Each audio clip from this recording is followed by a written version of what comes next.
ಅರೆಬರಿಯಾಗಿ ಸುಟ್ಟು ಹೋಗ್ತಾ ಇದ್ದ ಹೆಣಗಳ ದುರ್ವಾಸನೆಯಿಂದ ಬದುಕಲು ಅಸಾಧ್ಯವಾಗಿದ್ದ ಹೆಜಮಾಡಿ ಜನತೆಗೆ ಇದೀಗ ಮತ್ತೊಂದು ಸಮಸ್ಯೆ ಎದುರಾಗಿದೆ. ಈ ರುದ್ರಭೂಮಿಯ ಆವರಣವನ್ನೇ ಗ್ರಾಮ ಪಂಚಾಯತ್ ತ್ಯಾಜ್ಯ ಗುಂಡಿಯನ್ನಾಗಿಸುವ ಮೂಲಕ ಗಾಯದ ಮೇಲೆ ಬರೆ ಎಳೆಯಲು ಮುಂದಾಗಿದೆ.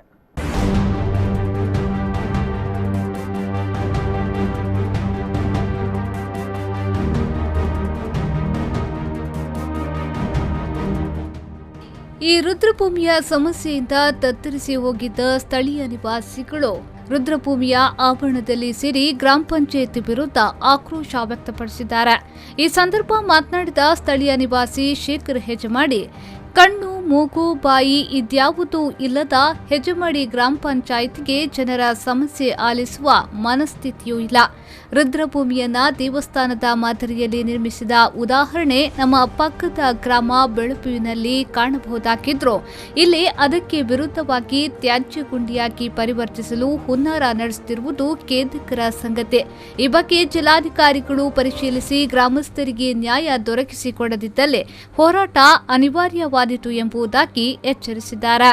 ಹಾಗಾಗಿ ಹೆಜಮಾಡಿ ಗ್ರಾಮ ಪಂಚಾಯತ್ ಮಾತ್ರ ಈ ರುದ್ರಭೂಮಿಯನ್ನು ಒಂದು ನಿರ್ಲಕ್ಷ್ಯದ ಭಾವನೆಯಿಂದ ಮತ್ತು ಒಂದು ವ್ಯಾಪಾರೀಕರಣ ದೃಷ್ಟಿಯಿಂದ ಅದನ್ನು ನೋಡ್ತಾ ಇದೆ. ಇದನ್ನು ನಾವು ಇವತ್ತು ಹೆಜಮಾಡಿ ಗ್ರಾಮಸ್ಥರ ಪರವಾಗಿ ಖಂಡಿಸ್ತಾ ಇದ್ದೇವೆ. ಇದನ್ನು ಇಲ್ಲಿ ತ್ಯಾಜ್ಯವನ್ನು ಸಂಸ್ಕರಣೆ ಮಾಡ್ತಕ್ಕಂಥ ಒಂದು ಹುನ್ನಾರವನ್ನು ಈಗಾಗಲೇ ಗ್ರಾಮ ಪಂಚಾಯತ್ ಕೈ ಬಿಡಬೇಕು. ಈಗಾಗಲೇ ಜಿಲ್ಲಾಧಿಕಾರಿಯವರು ಮತ್ತು ಸಂಬಂಧಪಟ್ಟ ಎಲ್ಲ ಇಲಾಖೆ ಕೂಡ ಸಂಬಂಧಪಟ್ಟವರಿಗೆ ಗ್ರಾಮಸ್ಥರಿಂದ ದೂರು ಸಲ್ಲಿಕೆಯಾಗಿದೆ.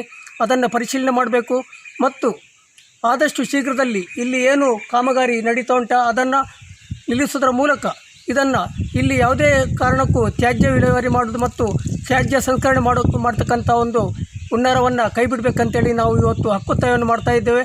ಮತ್ತು ಒಂದು ವೇಳೆ ಜಿಲ್ಲಾಧಿಕಾರಿಯವರು ಇದರ ಬಗ್ಗೆ ನಿರ್ದಿಷ್ಟವಾದ ಕ್ರಮವನ್ನು ಕೈಗೊಳ್ಳದಿದ್ದರೆ ಮತ್ತು ಗ್ರಾಮ ಪಂಚಾಯತ್ಗೆ ಸರಿಯಾದ ಮಾರ್ಗದರ್ಶನ ನೀಡದಿದ್ದರೆ ಮುಂದಿನ ದಿನದಲ್ಲಿ ಗ್ರಾಮಸ್ಥರಲ್ಲಿ ಒಟ್ಟಾಗಿ ನಾವು ಉಗ್ರ ಪ್ರತಿಭಟನೆ ಹೋರಾಟ ಮಾಡಲಿಕ್ಕೆ.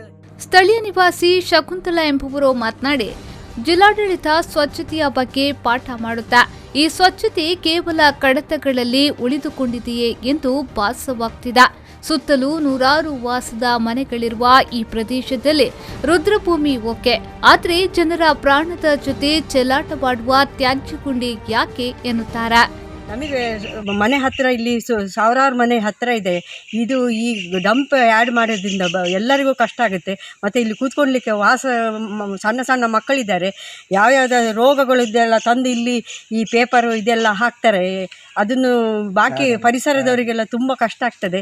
ಹಾಗಾಗಿ ನಾನು ಹೇಳೋದಂದರೆ ಇಲ್ಲಿ ಆದಷ್ಟು ಇದನ್ನೆಲ್ಲ ತೆಗೆದುಬಿಟ್ಟು ಒಳ್ಳೆ ರೀತಿಯಲ್ಲಿ ಸ್ಮಶಾನ ಅಂದರೆ ಒಂದು ದೇವರು ನೆಲೆಸುವಂಥ ಸ್ಥಾನ ಆ ಥರ ಮಾಡಿ ಇದನ್ನು ಸಾರ್ವಜನಿಕರು ಇಲ್ಲಿ 10,000 ಮನೆ ಇದ್ದಾವೆ, ಇಲ್ಲಿ ಸುತ್ತಮುತ್ತಲು ಮನೆ ಇದ್ದಾವೆ. ಆ ಮನೆಯವರಿಗೆಲ್ಲ ಸಹ ಒಳ್ಳೆ ರೀತಿಯಲ್ಲಿ ನಮಗೆ, ಯಾಕೆಂದರೆ ಇಲ್ಲಿ ಹೆಣ ಸುಡಬೇಕಾದ್ರೆ ವಾಸನೆ ಬರ್ತದೆ, ಆದರೂ ಸಹ ನಮಗೆ ತಡ್ಕೊಂಡು ಕೂತ್ಕೊಂಡಿದೆ. ಇದು ಒಂದು ರುದ್ರಭೂಮಿ ಅಲ್ಲ ಅಂತ ಇನ್ನೂ ಸಹ ಈ ಥರ ಕಸ ಎಲ್ಲ ಹಾಕಿದ್ರಿಂದ ತುಂಬ ತೊಂದರೆ ಆಗ್ತದೆ. ಪ್ರಭಾ ಎಂಬುವರು ಮಾತನಾಡಿ, ಈ ರುದ್ರಭೂಮಿಯಲ್ಲಿ ಹೆಣ ಸುಡುವವರು ಇಲ್ಲವಾದ ಕಾರಣ ಹೆಣ ತಂದವರೇ ಸುಟ್ಟು ಹೋಗುವುದು ಪರಿಪಾಠ.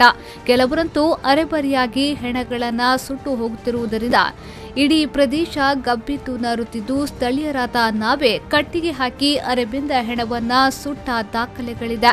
ಇದರಿಂದ ಸಮಸ್ಯೆ ಅನುಭವಿಸುತ್ತಿರುವ ನಮಗೆ ತ್ಯಾಜ್ಯ ಗುಂಡಿಯ ಹೊಸತೊಂದು ಸಮಸ್ಯೆ ಹುಟ್ಟಿದ್ದು, ತೆರೆದ ಮಾದರಿಯಲ್ಲಿರುವ ತ್ಯಾಜ್ಯ ಗುಂಡಿಯಲ್ಲಿನ ವಿವಿಧ ದುರ್ನಾತ ತ್ಯಾಜ್ಯಗಳು ನರಿ ನಾಯಿಗಳು ಎಳೆದುಕೊಂಡು ರಸ್ತೆಯಲ್ಲೆಲ್ಲ ಚೆಲ್ಲಾಟವಾಡುತ್ತಿದ್ದು ಮಾತ್ರವಲ್ಲದೆ ಕುಡಿಯುವ ನೀರಿನ ಬಾವಿಗೂ ಕಾಗೆಗಳು ತಂದು ಹಾಕುತ್ತಿರುವುದರಿಂದ ನಾವು ರೋಗಭೀತಿ ಎದುರಿಸುವಂತಾಗಿದೆ ಎಂದಿದ್ದಾರೆ.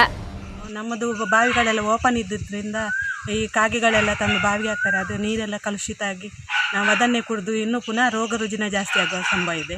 ಅದರಿಂದ ಅದನ್ನು ಡಂಪಿಂಗ್ ಯಾರ್ಡನ್ನು ಇಲ್ಲಿಂದ ಸ್ಥಳಾಂತರಿಸಬೇಕಾಗಿ ನಾವು ಕೇಳಿಕೊಂಡ್ವಿ. ಒಟ್ಟಿನಲ್ಲಿ ಈ ರುದ್ರಭೂಮಿಯ ಆವರಣದಲ್ಲಿರುವ ತ್ಯಾಜ್ಯ ಗುಂಡಿಯನ್ನ ಮುಕ್ತವಾಗಿಸಬೇಕೆಂಬುದು ಇಲ್ಲಿನ ಸ್ಥಳೀಯರ ಆಗ್ರಹವಾಗಿದೆ. ಸುರೇಶ್ ಶರ್ಮಾ, ವಿ4 ನ್ಯೂಸ್ 24/7 ಪಡುಬಿದ್ರೆ.